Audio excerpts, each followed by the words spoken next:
My son banned me from his wedding but sent me the bill. $30,000 for the ceremony and honeymoon. He even wrote, "You should be grateful I'm letting you chip in." I turned his dream day into a nightmare. The air in my workshop always smelled the same, a mix of sawdust, machine oil, and the faint, sweet scent of cedar. It was a smell I'd known for 30 years, the smell of my life's work. I ran a hand over the smooth, unfinished surface of a rocking chair I was making for a client in Ohio. The grain felt like a map under my fingertips, a story of seasons and years. That was my world. Solid, tangible things that you could see and touch. Things that made sense. My life, I thought, was like that chair. Sturdy, reliable, built on a foundation of hard work and quiet dedication. I had a beautiful home in a leafy suburb, a wife, Sarah, who I'd loved since we were kids, and a son, Kevin, who was my entire world. He was 26, a financial advisor at a big downtown firm, and engaged to a lovely girl named Jessica. From the outside, we were the picture of American success. I'd provided it all, piece by piece, board by board, just like this chair. That afternoon, the sun was slanting low through the dusty windows of the shop, casting long shadows that looked like grasping fingers. My phone buzzed on the workbench, rattling against a stray screw. It was Sarah. I wiped my hands on a rag and answered. "Hey, honey, everything okay?" Her voice was a little rushed, a little higher pitched than usual. "David, hi. Listen, can you do me a huge favor? The charity gala is running late, way later than I expected. My phone's about to die and I don't want to get a ride share this late. Could you come pick me up?" "Of course," I said, not hesitating. "Same place as last year? The Grand Regent Hotel?" There was a pause. Just a beat too long. No, not there this year. It's at a newer place, the Atherton. It's on the west side by the waterfront. Do you know it?" I didn't. We rarely went to the west side. It was the newer, flashier part of town, all glass towers and expensive restaurants that served tiny portions on giant plates. Not my style. "I can find it. Text me the address. How long you think you'll be?" "Oh, maybe an hour? Let's say 10 o'clock. That should be perfect. They're just wrapping up the silent auction now." She sounded breathless, like she was walking and talking at the same time. "Thanks, honey. You're a lifesaver. I'll see you then. Love you." "Love you too," I said. But the line was already dead. I stood there for a moment, the phone cool in my hand. It wasn't unusual for her to be at these events. Sarah was on the board of a few local charities, a role she took on after Kevin went to college, and she found herself with more time. She loved the planning, the socializing, the sense of purpose. I was proud of her. But something felt off. It was a faint hum of wrongness, like a tool that's just slightly out of calibration. Maybe it was the last-minute change of venue or the rushed quality of her voice. I shook my head, dismissing it. I was tired. I'd been in the shop since 5 in the morning, trying to get ahead of a big order. I was probably just imagining things. I cleaned up the shop, the familiar ritual soothing my nerves. I swept the wood shavings into a neat pile, oiled my chisels, and laid them back in their leather roll, and switched off the big bandsaw. The silence that fell was heavy, complete. I locked the heavy wooden door behind me and walked to my truck, a reliable Ford F-150 that had served me well for over a decade. The evening air was cool and carried the scent of freshly cut grass from a neighbor's lawn. It was a perfect suburban evening, peaceful, orderly. Back at the house, everything was quiet.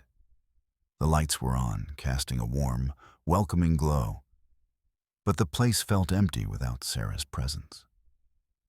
She was the heart of our home. I walked through the living room we decorated together 20 years ago. Our wedding photo was on the mantelpiece. Me, with more hair and a nervous grin. Her, looking radiant.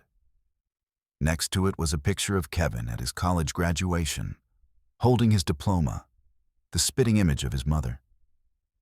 I felt a swell of pride. This was what I'd worked for. This stability. This family. I made myself a sandwich, leaning against the cold granite countertop in the kitchen. The clock in the microwave read 8:30. I had time. I ate slowly, thinking about the wedding. Kevin and Jessica had been planning it for months. It was going to be a grand affair, much grander than Sarah and I ever had. We got married at the local courthouse with 20 people and had cake in my parents' backyard. Kevin wanted something different. A big church, a reception at a country club, a honeymoon in Italy. He'd come to me a few months back, portfolio in hand, with a detailed budget. It was substantial. "Dad, I know it's a lot," he'd said, his tone earnest, professional. "But this is a once-in-a-lifetime event. It's an investment in our future, in our social standing. Jessica's family is very well connected. This is important." I'd always taught him the value of money, the importance of saving. But I couldn't say no. He was my only son. I wanted him to have the best. "All right, son," I'd said, clapping him on the shoulder. "We'll make it happen." I transferred a large sum into his account a few weeks later, the first of several contributions. I figured it was my duty, my pleasure, as his father. The memory made me smile, but the unsettling feeling from Sarah's phone call lingered at the edge of my thoughts. I rinsed my plate, checked the time again. 9:15, time to go. I grabbed my keys and headed out into the dark. The drive to the west side was quiet. I listened to a classic rock station, the familiar guitar riffs a comfortable companion. As I got closer to the waterfront, the landscape changed. The cozy, tree-lined streets gave way to wide boulevards flanked by sleek, modern buildings that seemed to pierce the night sky. The Atherton was one of them, a tower of glass and steel that glowed from within. It looked less like a hotel and more like the headquarters of some futuristic corporation. I pulled into the circular driveway. Valets in sharp red jackets rushed forward, but I waved them off. "Just waiting for someone," I said.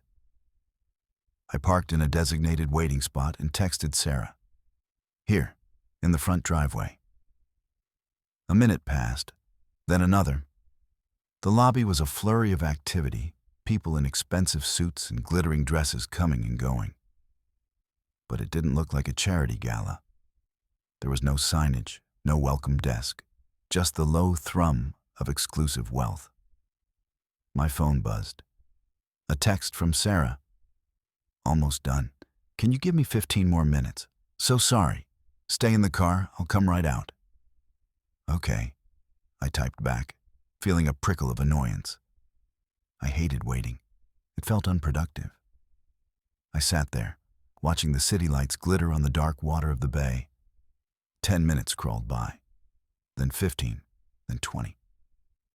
I checked my watch. It was 10:30. I sent another text. "Everything okay?" No reply. Now, the faint hum of wrongness was becoming a low, insistent alarm bell in my gut. Why did she want me to stay in the car? Why wasn't she answering?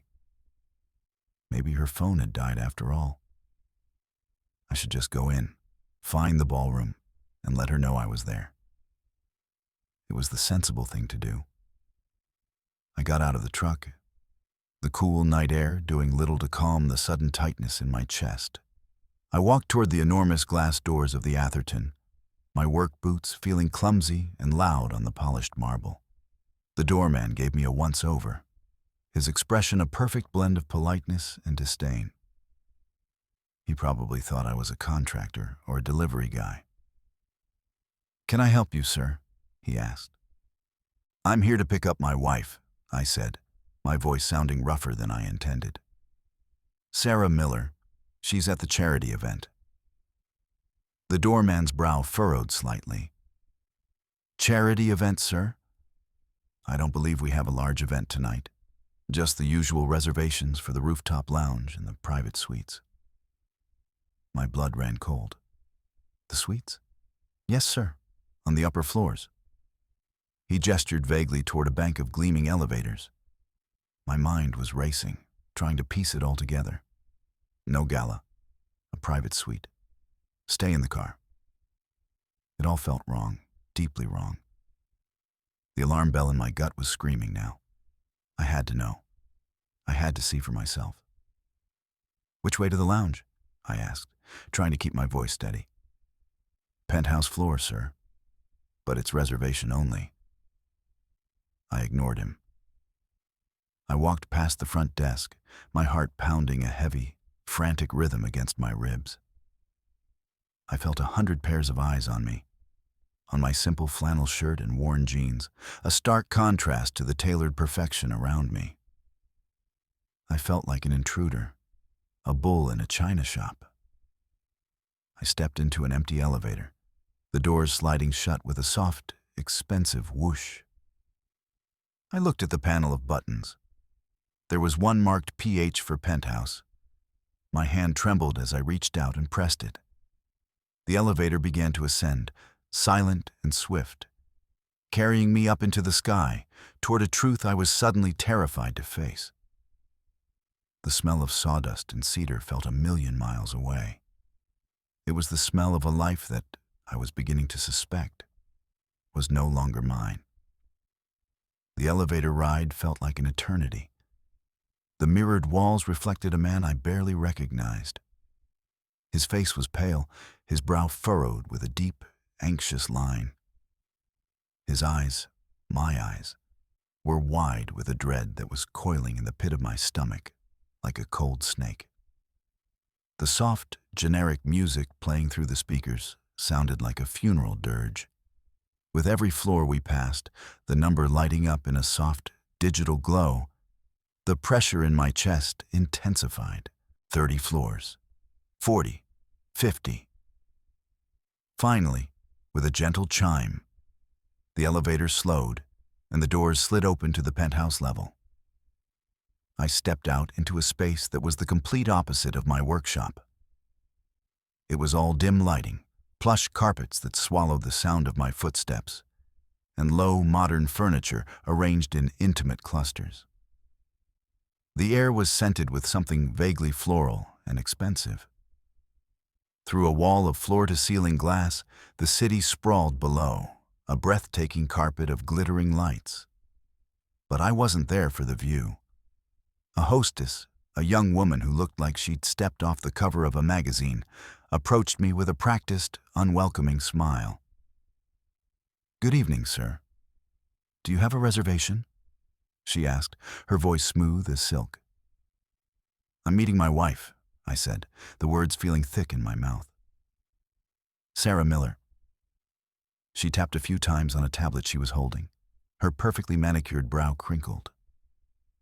"I'm sorry, sir. I don't have a reservation under that name. Perhaps it's a private booking?" "A private booking?" "The Atherton has several private residence suites on this level, sir. They're separate from the main lounge." She pointed down a long, dimly lit hallway to my left. "They're down that corridor, but access is restricted." The hallway looked like a tunnel, stretching into the shadows. Each door we passed was identical, marked only by a silver number. My heart was a frantic drum against my ribs. "Stay in the car." Sarah's words echoed in my head, no longer a simple request, but a desperate command. She didn't want me here, and now I was beginning to understand why. I thanked the hostess and started walking down that hallway, my boots silent on the thick carpet.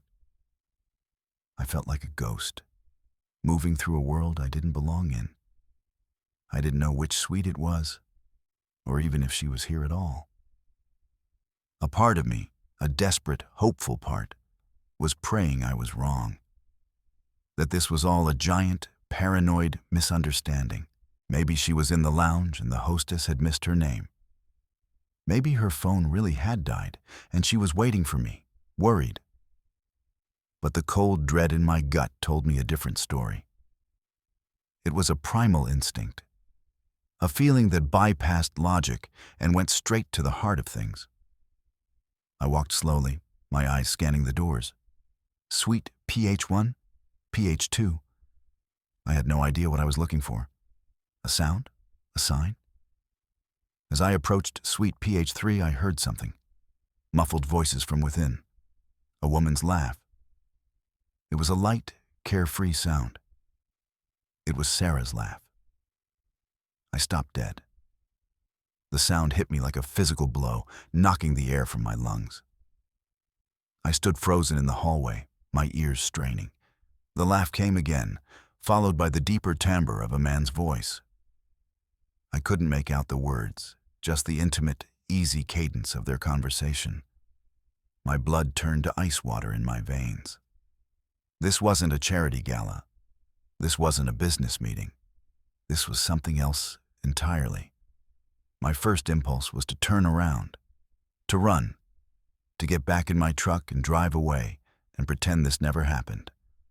I could go home, and when she finally came back, I could pretend to believe whatever story she told me. We could go on with our lives. We could preserve the sturdy, reliable thing I thought we had built. But my feet wouldn't move. My body was rooted to the spot by a force stronger than fear, the need to know the truth. No matter how ugly it was. My hand felt heavy, disconnected from my body as I raised it to the door. I didn't knock. My fingers brushed against the cold, smooth wood. I hesitated for a fraction of a second, a silent plea to the universe to make this not be real. Then I rapped my knuckles and knocked. 3 sharp, decisive raps that echoed in the silent hallway. Inside the suite, the voices stopped abruptly. A heavy, profound silence fell. I could feel them in there, frozen, listening. I could picture the scene, the sudden tension, the exchanged glances of panic. I knocked again, harder this time. "Sarah?" I called out. My voice was raspy, unfamiliar to my own ears. "Sarah, it's David. I know you're in there." More silence. I could hear my own ragged breathing. The seconds stretched out, each one a small eternity. I was about to knock again, to start pounding on the door, when I heard the soft click of the lock. The door opened a few inches. Sarah's face appeared in the gap. She was pale, her eyes wide with a terror I had never seen before. Her hair was slightly mussed, and she was wearing a silk robe that I didn't recognize. It was the kind of thing you'd see in a movie, not something my practical, down-to-earth wife would ever own. For a moment, we just stared at each other. Her mouth opened and closed, but no words came out. "Let me in, Sarah," I said, my voice dangerously quiet. She shook her head, a tiny, frantic movement. "David, please," she whispered, her voice trembling. "This isn't what it looks like. Just go home. We'll talk at home." "We'll talk now," I said. And with a gentle but firm pressure, I pushed the door open. She stumbled back, and I stepped inside. The suite was opulent. A huge, unmade bed dominated the room. A bottle of something sparkling sat in a silver bucket on a low table. 2 half-empty glasses beside it. A man's suit jacket was slung carelessly over a chair. And standing near the window, his back to the glittering city skyline, was a man. He was tall, silver-haired, and handsome in a polished corporate way. He was wearing an expensive dress shirt, unbuttoned at the collar. He looked familiar, but in the shock of the moment, I couldn't place him. He looked at me with an expression of pure, unadulterated panic. The air in the room was thick with betrayal. It was a physical presence, a suffocating weight. The floral scent I'd noticed earlier now seemed cloying, nauseating. I looked from the man to the unmade bed, to the shimmering robe my wife was wearing. The pieces clicked into place with a horrifying, sickening finality. The rocking chair in my workshop, the one with the smooth, honest grain, shattered in my mind. The sturdy, reliable life I had built was a lie. It was a hollow facade, and I had just kicked the door in. "David," Sarah said again, her voice a desperate plea. "Please, let me explain." I turned my head slowly to look at her. I felt strangely calm, a deep, cold stillness settling over me. It was the calm at the center of a hurricane. "Explain?" I said, the word tasting like ash in my mouth. "Explain what, Sarah? The charity gala? The dead phone? The private suite?" My gaze flicked to the man by the window, who hadn't moved a muscle. Or should he explain? It was then that I recognized him. My mind, numb with shock, finally made the connection. It was Richard Prescott, a wealthy real estate developer, a man I'd met a handful of times at community functions, a man whose daughter, Jessica, was engaged to my son. The realization hit me with the force of a physical blow. This wasn't just a random affair. This was a betrayal so deep, so intertwined with the fabric of my family, that I couldn't even begin to comprehend its scope. My son was about to marry the daughter of the man who was in a hotel suite with my wife. The entire world tilted on its axis. The silence in the room stretched, taut and unbearable. It was broken only by the sound of Sarah beginning to sob, a low, wretched sound that offered no comfort, only confirmation of the nightmare I had just walked into. The city lights outside the window blurred into a meaningless smear of color. My world had gone dark. The silence that followed Sarah's first sob was the loudest thing I had ever heard. It filled the cavernous suite, pressing in on me, suffocating me. It was a silence made of shattered trust and unspoken histories. I stood just inside the doorway, my work boots feeling like lead weights. I couldn't move. I could only stare. Richard Prescott, Jessica's father, finally moved. He took a half step forward, raising his hands in a placating gesture like he was trying to calm a spooked animal. "Look, David," he started, his voice a low, smooth baritone that was probably very effective in boardrooms. "I think we all just need to take a breath here. There's been a misunderstanding." A misunderstanding. The words were so absurd, so insulting, that a laugh bubbled up in my chest. It wasn't a sound of humor. It was a raw, broken noise that ripped out of my throat. "A misunderstanding?" I repeated, my voice cracking. I gestured around the room, my hand shaking. "The robe, the suite, the two of you, here, like this. What part of that am I misunderstanding, Richard?" Sarah flinched at the sound of my voice. She pulled the silk robe tighter around herself, as if it could shield her from my gaze. "David, please, don't do this here," she pleaded, her voice thick with tears. "Let's go home. We can talk about this at home." Home? The word felt foreign, like a place I'd never been to. "What home, Sarah? The one we built together? The one where our wedding photos are on the mantel? That home doesn't exist anymore. You burned it down. You burned it down, and you didn't even have the decency to tell me." My gaze was locked on her, but I was acutely aware of every detail in the room. The way the light from the city reflected off the condensation on the champagne bottle. The precise shade of deep red of her lipstick smeared on the rim of one of the glasses. The faint, expensive scent of Richard's cologne mixing with Sarah's perfume. These details burned themselves into my memory, sharp and painful, like shards of glass. Richard cleared his throat, trying to regain control of a situation that was spiraling far beyond his polished grasp. "David, I think it's best if you leave now. This is a private matter." "A private matter?" My head snapped toward him, and for the first time, he saw the raw, unfiltered fury in my eyes. He took an involuntary step back. "You are in a hotel room with my wife. My son is engaged to your daughter. You think this is a private matter? This is a 5-alarm fire in the middle of my life, and you're the one holding the matches." I took a step into the room, and then another.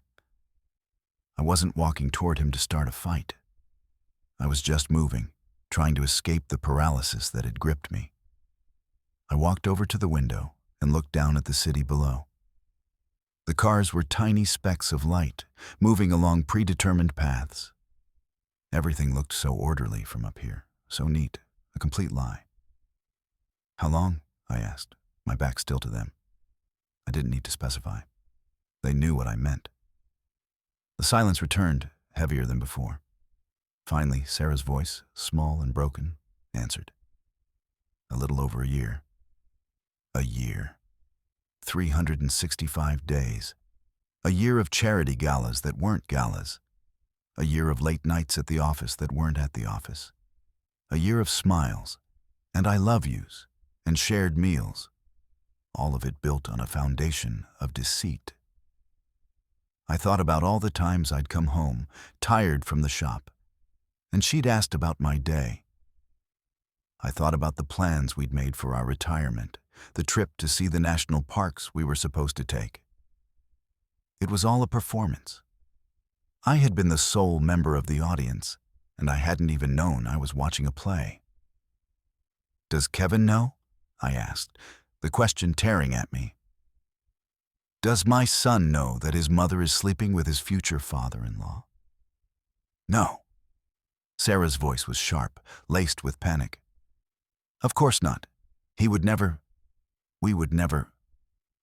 "You've already done the unthinkable, Sarah," I said, turning to face them again. My voice was devoid of emotion now. I was numb. The hurricane of rage had passed, leaving behind a cold, desolate landscape. What's one more lie? I looked at Richard, really looked at him. He was a man who had everything: wealth, status, a handsome face. And he had wanted my wife, too. He had wanted the one thing that was mine. He couldn't meet my eyes. He was staring at a spot on the expensive carpet, his jaw tight. He looked pathetic, a coward. I didn't want to be in that room for one more second. The air was poison. I turned and walked toward the door. Sarah rushed after me, grabbing my arm. "David, wait. Where are you going?" I looked down at her hand on my arm. Her touch felt alien. I gently but firmly removed it. "I'm going home," I said. "To the house that I paid for. You two can figure this out." I gestured vaguely at the wreckage of the room. I opened the door and stepped out into the hallway, not looking back. I didn't run. I walked. I walked down the long, silent corridor, past the identical doors, and into the elevator. The ride down was the opposite of the ride up. On the way up, I had been filled with a frantic, nervous energy. On the way down, I was empty. A hollow shell. The man in the mirrored walls looked a decade older than the one who had gotten in just a short while ago. His face was a mask of grief.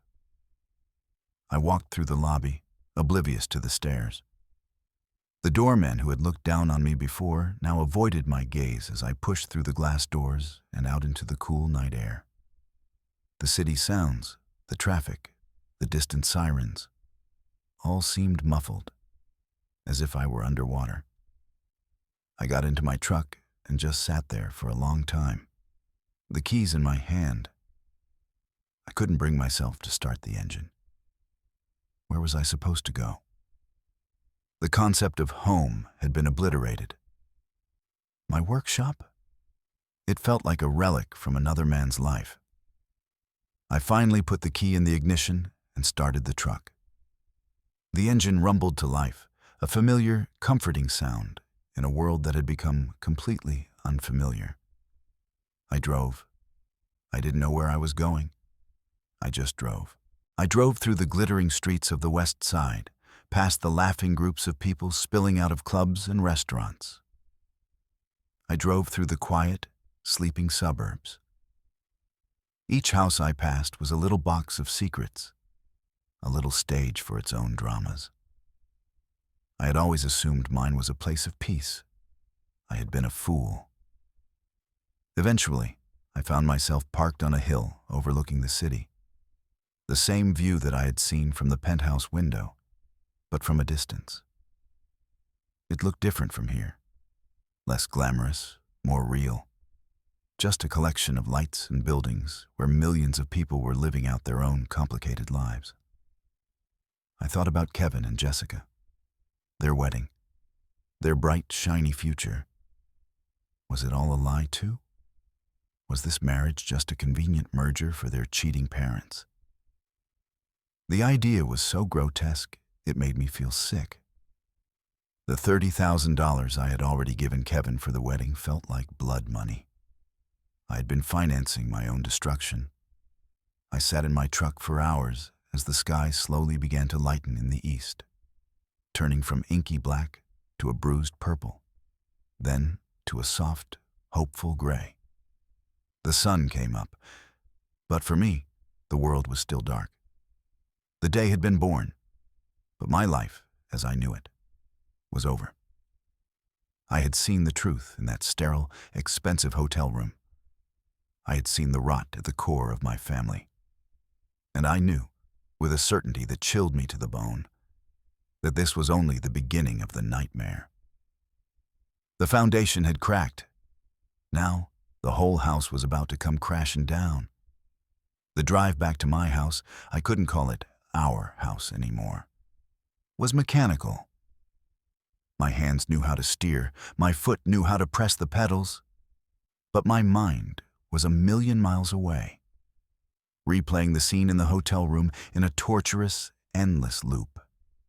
The silk robe, the half-empty glasses, the look on Richard Prescott's face, the broken sound of Sarah's voice saying, "A little over a year." I pulled into the driveway just as the sun was climbing over the rooftops. The neighborhood was starting to wake up. A man across the street was getting his newspaper, another was walking his dog. They waved. I just stared back through the windshield, unable to summon the energy for a simple, neighborly gesture. My world was no longer simple or neighborly. It was a tangled mess of lies.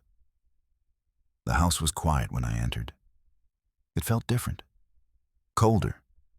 Every object, every piece of furniture we had chosen together now seemed to mock me.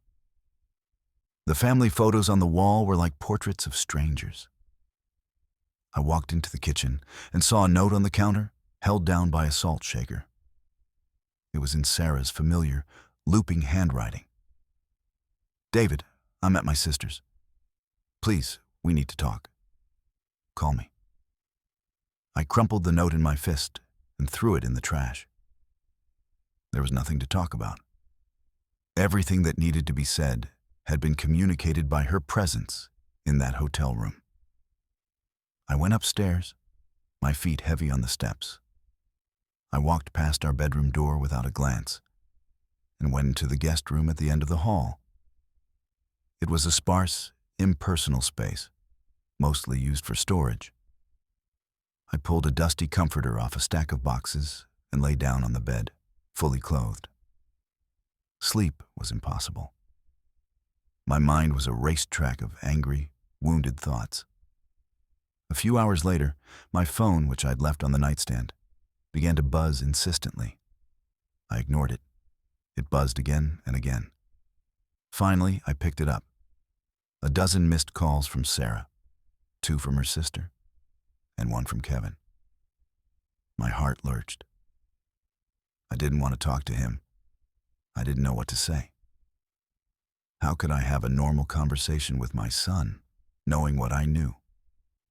Knowing that his future was entangled with this sordid mess? Against my better judgment, I called him back. He answered on the first ring, his voice bright and cheerful. "Dad? Hey, I was starting to get worried. Mom said she couldn't reach you." "I was busy," I said, my voice flat. "Oh, okay. Well, listen, Jessica and I have some amazing news. We finalized the venue for the reception, the Oakwood Country Club. It's perfect, Dad. Absolutely perfect. The coordinator there is incredible. But, and this is the reason I'm calling, they have a very strict payment schedule. We need to put down another deposit by the end of the week to secure the date. It's a bit more than we budgeted for, but it's worth it. Every penny." I listened to him, my knuckles white as I gripped the phone. He was talking about flower arrangements and catering deposits, while my entire world was burning to the ground. The disconnect was staggering. He was so excited, so blissfully unaware. Or was he? A new, terrible thought crept into my mind. What if he knew? What if he was part of it? I pushed the thought away. No, not Kevin. He couldn't be that cruel. "How much?" I asked, my voice a low growl. 10,000, he said, a little too quickly. "It'll cover the venue and the caterer's initial fee. I can send you the invoice from them if you want." "No, that's fine," I said, the words tasting like poison. $10,000. It felt like he was asking me to pay for the nails for my own coffin. "I'll transfer it." "Thanks, Dad. You're the best. Seriously, this is going to be the wedding of the year. You and Mom are going to be so proud." The irony was so thick I could have choked on it. Proud? He had no idea. "Yes, son," I said, my voice hollow. "I'm sure we will be." I hung up the phone and stared at the ceiling. I felt like a machine, an ATM that dispensed cash on demand. That's all I was to them. The provider, the bank, the sturdy, reliable foundation that everyone else built their dreams on, without a thought for the man holding it all up. The days that followed were a blur of cold, quiet fury. I lived in the guest room. I went to the workshop during the day and lost myself in the physicality of the work, sanding wood until my fingers were raw, sawing boards with a precision that bordered on obsession. It was the only place I felt any control. The smell of cedar was my only comfort. Sarah sent a barrage of texts, long, pleading paragraphs of apology and explanation. It was a mistake. I was lonely. It meant nothing. I read them and deleted them, each one another twist of the knife. She tried to come to the house once. I saw her car pull up through the window of the workshop. I locked the door and didn't answer. Eventually, she left. The only person I spoke to was Kevin, and our conversations were always about the wedding. More money was needed. For the photographer, a top-tier artist from the city. For the band, a popular group that was in high demand. For Jessica's dress, a custom-made creation from a designer in New York. Each request was accompanied by an enthusiastic description of how perfect, how essential this particular expense was. And with each transfer of funds, a piece of me withered and died. I was paying for a fantasy, a beautiful lie that was going to be built on the ruins of my own life. One evening, about a month after that horrible night, I was sitting in the dark kitchen, unable to eat, when I saw headlights sweep across the window. A sleek, expensive-looking car pulled into my driveway. A few moments later, the doorbell rang. I wasn't expecting anyone. I opened the door to find Kevin and Jessica standing on my porch. Jessica was holding a large leather-bound binder. "Dad," Kevin said, with a forced bright smile. "Surprise! We were in the neighborhood and wanted to show you the final plans." They came inside, bringing a gust of cold air with them. Jessica's smile didn't quite reach her eyes. She looked nervous. They sat at the kitchen table, the same table where Sarah and I had shared thousands of meals, and opened the binder. It was filled with fabric swatches, photos of flower arrangements, and glossy printouts of the venue. "So," Kevin began, clearing his throat, "we've had to make some tough decisions. The costs have escalated a bit. The country club has a per-person fee that's higher than we anticipated.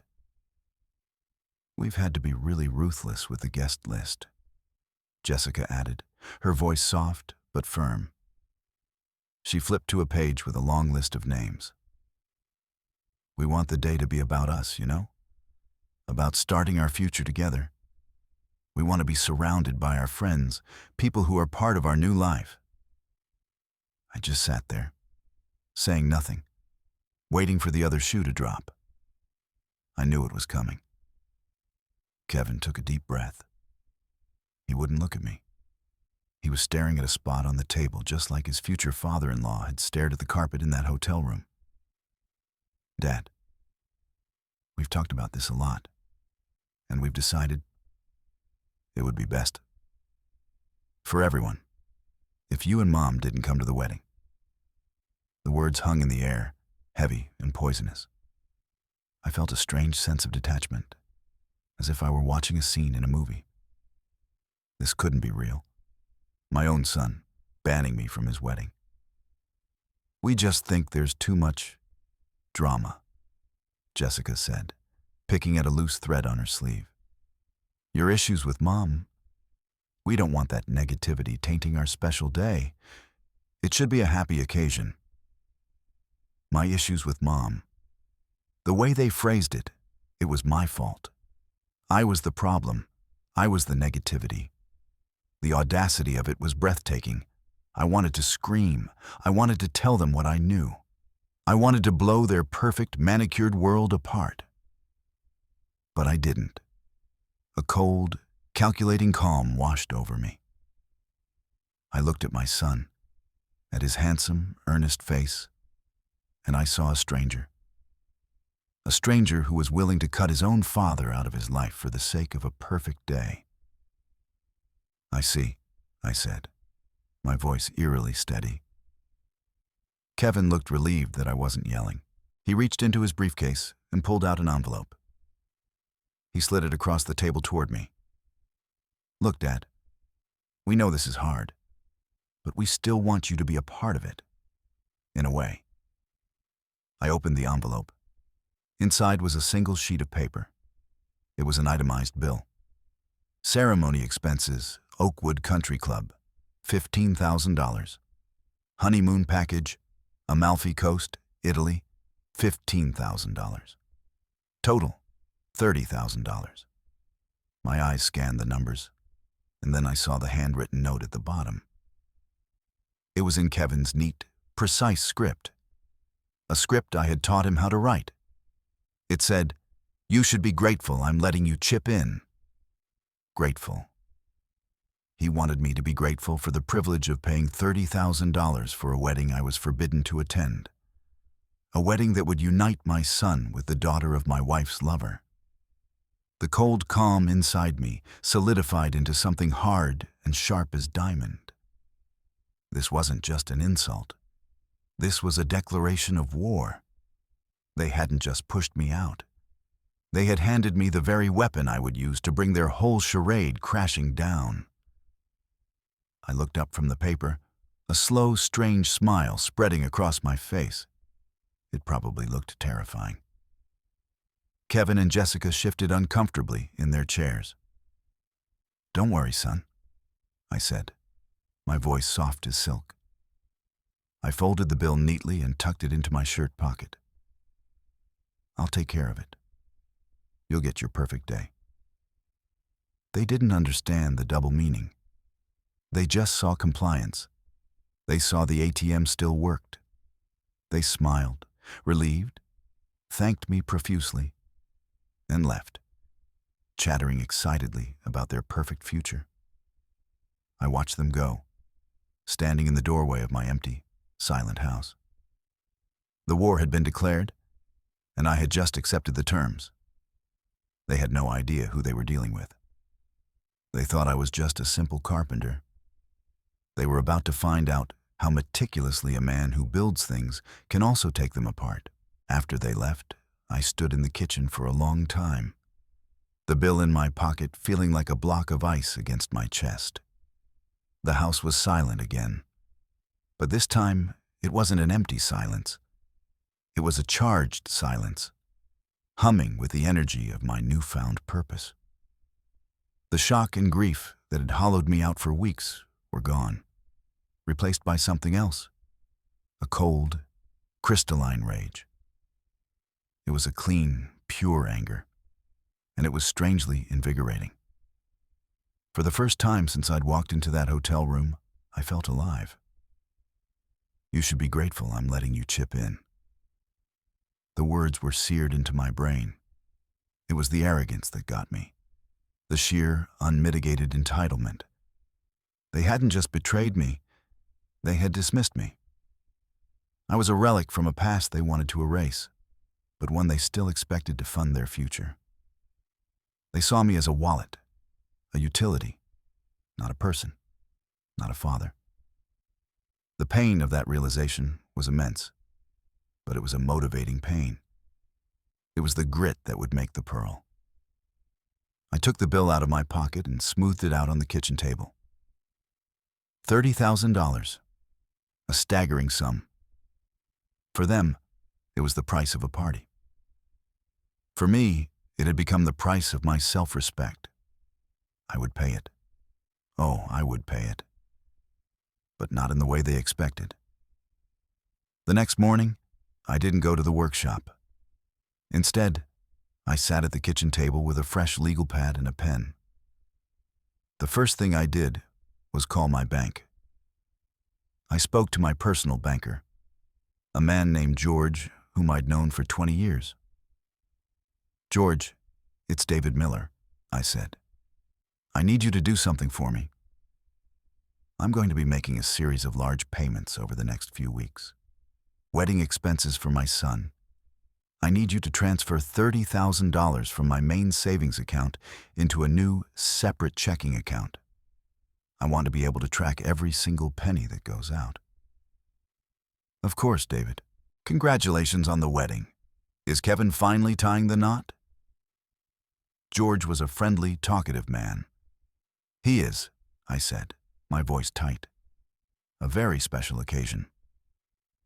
Once the account was set up, I began my work. The bill Kevin had given me was my roadmap. Ceremony expenses, Oakwood Country Club. I looked up the number and called them. I got through to the events coordinator, a woman with a brisk, efficient voice named Brenda. "Hello, Brenda. My name is David Miller. I'm the father of Kevin Miller. He's getting married at your venue on October 12th. "Ah, yes, Mr. Miller. We're so excited to host Kevin and Jessica's special day. We were just speaking with them yesterday. Are you calling about the deposit?" "I am," I said smoothly. "I'm handling the finances for this event. I'd like to pay the remaining balance for the venue in full. Right now." There was a surprised pause on the other end of the line. "The full balance?"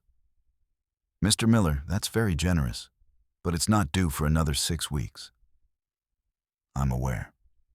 But I like to take care of my obligations early," I said. The irony was so thick I could taste it. "I'll be paying from a new account, so I'll need you to send me the final itemized invoice with the payment instructions. And Brenda, from this point forward, all communication regarding the venue, the schedule, any changes at all, they come through me. Is that understood? I am the sole point of contact for this account." Yes, of course, Mr. Miller. Whatever you say. I'll email that over to you right away. She sounded a little flustered, but also impressed. She probably thought I was the most doting, generous father in the world. Next on the list, honeymoon package, Amalfi Coast, Italy. Kevin had bragged about the travel agency they were using, a high-end boutique firm called Exquisite Journeys. I found their number and called. I used the same approach. I introduced myself as the father of the groom, the man financing the trip. I asked for the final invoice. I explained that I would be paying the entire balance of $15,000 immediately. The travel agent, a man named Julian, with a faint European accent, was ecstatic. Mr. Miller, how wonderful. It's so rare to see such commitment. I will, of course, add a note to the file that you are the primary client for this booking. Any changes, any questions, they will be directed to you. Excellent, I said. That's exactly what I want. I spent the rest of the day on the phone. I called the photographer and paid his fee in full. I called the band and did the same. I called the florist, the bakery that was making the cake, the company that was providing the linens. With each call, I repeated the same mantra. I am the father of the groom. I am paying for this in full. From now on, you deal with me. By the end of the day, I had assumed complete financial control of my son's wedding. Every single vendor, every service provider, now answered to me. I had paid out nearly $50,000, far more than the bill they had handed me, to lock down every aspect of their dream day. I had built a beautiful, intricate, and very expensive cage, and they had no idea they were already inside it. A week later, Kevin called me. His voice was buoyant. Dad, you are a miracle worker. Brenda from the country club called, said you paid the whole thing off, and the travel agent too. Jessica and I are blown away. We don't know what to say. Don't say anything, I said, my voice calm and even. It's my pleasure. I just want to make sure everything is perfect for you. Well, it's going to be, he gushed. Thanks to you. Listen, Jessica's mom and dad want to have you over for dinner next week to say thank you for everything. The invitation was like a physical blow. Dinner with Sarah's lover and his wife. The four of us sitting around a table, pretending to be a happy, blended family. The sheer, stomach-turning audacity of it. They were going to toast me with my own money while I was supposed to sit there and smile. I'm sorry, son, I can't, I said. And for the first time, I let a little of the ice in my voice show. I'm very busy at the shop. Oh, okay, he said, sounding disappointed. Well, another time, maybe. But the call had planted a seed. Richard Prescott. This whole nightmare wasn't just about a personal betrayal. It was about him, too. What was his angle? Why was he with Sarah? Was it just a sordid affair, or was there more to it? The thought that had flickered in my mind before, that this was all connected, that Kevin and Jessica's marriage was more than just a romance, came back with a vengeance. My grief had been replaced by rage, and now my rage was being sharpened by suspicion. I was a man who worked with his hands, who understood how things fit together. And these pieces didn't fit. There was something missing. I started digging. It wasn't hard. In today's world, everything leaves a digital trail. I started with Richard Prescott's real estate company. It was well known in the city, with a reputation for luxury developments. But a few targeted searches online revealed a different story. News articles from financial papers, buried on page 6, spoke of market headwinds and over-leveraged projects. Forum posts from disgruntled investors mentioned unpaid contractors and stalled construction. Richard Prescott's empire wasn't as solid as it looked. It was teetering. Then I did something I had never done before. I logged into Kevin's bank account. He had given me the password years ago, in case of an emergency. This felt like an emergency. I looked at his statements, going back over the last year. I saw the large deposits from me, the money I thought was for his savings, for his future. And I saw the withdrawals, large five-figure sums transferred out on a regular basis. The recipient wasn't a brokerage firm or an investment fund. The recipient was listed as Prescott Development Group. The screen blurred in front of my eyes. The air left my lungs in a single, ragged gasp. It all became sickeningly clear.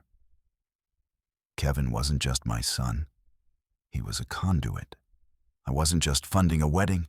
I had been propping up my wife's lover's failing business. My son, my own flesh and blood, had been siphoning my life savings and funneling it directly to the man who was destroying our family. The bill for $30,000 wasn't an insult. It was a joke. A pittance compared to what they had already taken. They had been bleeding me dry for a year, and I had been too blind, too trusting to see it. The betrayal was so complete, so profound, else it was almost elegant in its cruelty. I leaned back in my chair, the truth washing over me in a cold, sickening wave. They had all been in on it. Kevin, Sarah, Richard, maybe even Jessica. They had formed an alliance against me, with my life's work as their prize. My son hadn't just banned me from his wedding. He had sold me out. He had sold his own father down the river to secure his place in their corrupt little world. I closed the laptop. The plan I had been forming, the one centered on canceling the wedding, suddenly seemed too small, too simple. It wasn't enough to just take away their party. I had to do more. I had to expose them, all of them. I had to turn their dream day not just into a disappointment, but into a public reckoning, a nightmare from which they could never wake up. The final pieces of my plan began to slot into place, cold and hard and perfect. I had paid for the stage, the lights, and the audience. Now, I would write the final act. The discovery of the financial pipeline between my son and Richard Prescott changed everything. The betrayal was no longer just emotional. It was a calculated, long-term heist of my life's work.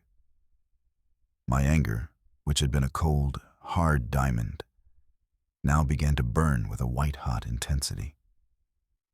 But I didn't let it show. I became a master of deception, a better actor than any of them. I needed them to believe I was still the same fool, the same oblivious ATM, right up until the very end. I continued my meticulous preparations.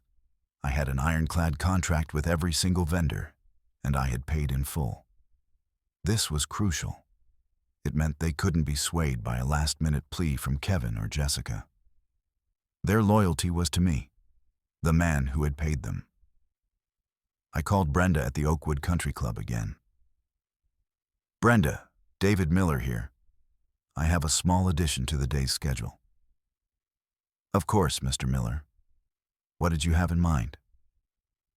"Just before the ceremony is scheduled to begin, before the bride walks down the aisle, I would like to say a few words to the guests. A sort of welcome and thank you from the father of the groom. I'll need a microphone. Can you arrange that?" "A welcome speech? That's a lovely idea, Mr. Miller. Very traditional. Of course, we can have a lectern and a microphone set up for you at the front of the ceremony space. How long do you expect to speak?" "Oh, not long," I said, my voice smooth as polished cherry wood. 5 minutes. 10 at the most. Just a few words from the heart." "Consider it done," she said cheerfully. I spent my days at the workshop, the physical labor a necessary outlet for the storm raging inside me. I worked on the Ohio rocking chair, sanding and staining it with a focused intensity. As I worked, I practiced my speech in my head. I didn't write it down. I didn't need to. The words were etched into my soul. I knew exactly what I was going to say. I would simply tell the truth. In a world built of lies, the truth would be a wrecking ball. Weeks turned into the final month before the wedding. Kevin would call periodically, his voice filled with the self-important stress of a groom-to-be. He'd complain about minor details, the font on the invitations, the color of the napkins. I would listen patiently, offering hollow words of support. "It sounds like you have it under control, son. Jessica has wonderful taste." I was playing a part, and I was playing it to perfection. During one call, he mentioned Sarah. "Mom's been trying to talk to me about you," he said, a note of irritation in his voice. "She's saying all this crazy stuff. I told her, whatever is going on between you two, you need to keep me out of it. This is the happiest time of my life, and I don't need the drama." The hypocrisy was so profound, it was almost beautiful. He didn't want the drama he and his mother had created. He wanted to float above it all in his bubble of blissful entitlement, funded by the man they were both betraying. "You're right, son," I said, my voice a mask of calm agreement. "This is your time. It should be perfect." The day before the wedding, I made my final preparations. I printed out the bank statements showing the transfers from my account to Kevin's, and from Kevin's account to Prescott Development Group. I highlighted the dates and amounts. I put them in a crisp manila envelope. This would be my visual aid. I also did something else. I thought about the $30,000 they had demanded from me, the price of their party. I decided to honor the sentiment, but in my own way. I called the manager of a local homeless shelter, a place I had donated to quietly over the years. I told him I was canceling a large catering order and asked if he could arrange to have his people pick up a massive amount of high-end food the next evening. Filet mignon, salmon, artisanal cheeses, gourmet vegetables. He was stunned, stammering his thanks. Then I called the manager of a women's crisis center and told her I had a non-refundable, all-expenses-paid honeymoon package to the Amalfi Coast in Italy. And I needed her to give it to a deserving woman who desperately needed to escape and heal. There were tears on the other end of the line. I was turning their celebration of greed into a quiet act of charity. The thought gave me a grim satisfaction. It was the only clean, good thing in this whole sorry mess. That night, I laid out my suit. Not a tuxedo, but the best suit I owned. A simple dark gray suit that I had bought for my own 25th wedding anniversary, a lifetime ago. I polished my best dress shoes, the ones I rarely wore. I was preparing for battle, putting on my armor. I didn't sleep. I sat in the dark, in the silent house, and I thought about my son. I thought about the little boy I had taught to ride a bike, the teenager I had taught to drive a car. I grieved for him. I grieved for the son I thought I had, the man I thought he would become. That man was gone, replaced by a stranger who saw his own father as an obstacle and a resource to be exploited. The love I felt for him was still there, buried deep beneath the layers of pain and anger. And that's what hurt the most. This wasn't just about revenge. It was about a death in the family, the death of trust, of loyalty, of love. The next morning, the day of the wedding, I woke to a perfect, crisp autumn day. The sky was a brilliant, cloudless blue. A perfect day for a wedding, a perfect day for a reckoning. I showered and dressed, moving with a deliberate, calm purpose. I looked at myself in the mirror. The man looking back was not the simple carpenter from a few months ago. His eyes were hard. There were lines around his mouth that hadn't been there before. He looked like a man who had been to hell and back and had decided to bring a little piece of it with him. I put the manila envelope with the bank statements in the inside pocket of my suit jacket. I checked my wallet, my keys. I was ready. I got in my truck and drove to the Oakwood Country Club. I was early. The grounds were immaculate, a rolling expanse of perfect green grass. Staff were bustling about, putting the finishing touches on the outdoor ceremony space. White chairs were arranged in neat rows, leading to a beautiful floral archway. It was idyllic, a perfect stage for a perfect lie. I parked my truck in the lot, away from the guest parking. I didn't go in right away. I just sat there, watching as the first guests began to arrive. They were all dressed in their finest, laughing and smiling, completely unaware of the drama that was about to unfold. They were the picture of wealth and success, the very people Kevin and Jessica were so desperate to impress. I saw Richard Prescott's car pull up, a gleaming black Mercedes. He got out, looking distinguished in his tuxedo. His wife, a brittle-looking woman draped in pearls, was on his arm. They looked like the perfect power couple. A few minutes later, Sarah arrived. She came alone in a taxi. She was wearing a pale blue dress. She looked beautiful and terribly sad. She saw Richard and his wife, and for a moment, their eyes met across the parking lot. A flicker of something passed between them. Panic, regret, I couldn't tell. Then they all turned and walked toward the ceremony, 3 people bound together by a toxic secret. Finally, I saw Kevin. He was standing near the entrance, greeting guests, looking like the king of his own little world. He was handsome, confident, radiant with happiness. My son. He was laughing, shaking hands, accepting congratulations. He hadn't a care in the world. Why would he? His father, the fool, had paid for it all. I took a deep breath. The moment had come. I got out of my truck, my heart a slow, heavy drum in my chest. I straightened my tie, smoothed down my suit jacket, and began to walk toward the ceremony. I was not a guest. I was not the father of the groom. I was the ghost at the feast. And I was about to give the performance of a lifetime. The show was about to begin. I walked across the manicured lawn with a steady, unhurried pace. A few of the guests, old family friends who hadn't heard about my ban, saw me and smiled, their faces lighting up with surprise. "David, we didn't expect to see you," one of them called out. I just nodded, a polite but distant smile on my face, and kept walking. I could feel their confused gazes on my back. My target was the front of the ceremony space, where Brenda had promised me the lectern and microphone would be. It was there, just as she'd said. Standing innocently beside the floral arch where my son was supposed to pledge his eternal love. The band was playing some soft, classical music. The guests were taking their seats.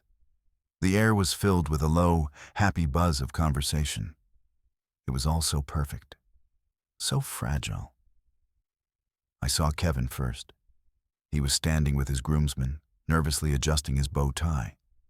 His best man clapped him on the back. Then his eyes found me. His smile vanished.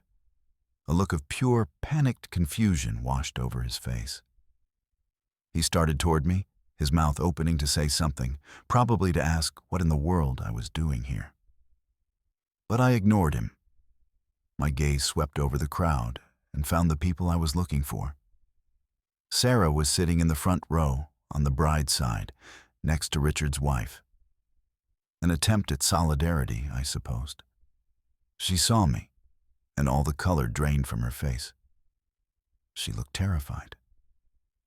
A few seats down, Richard Prescott was holding court with some business associates. He saw me, and his jovial expression froze into a mask of stone-cold dread. They knew. In that instant, they knew I wasn't there to make a toast.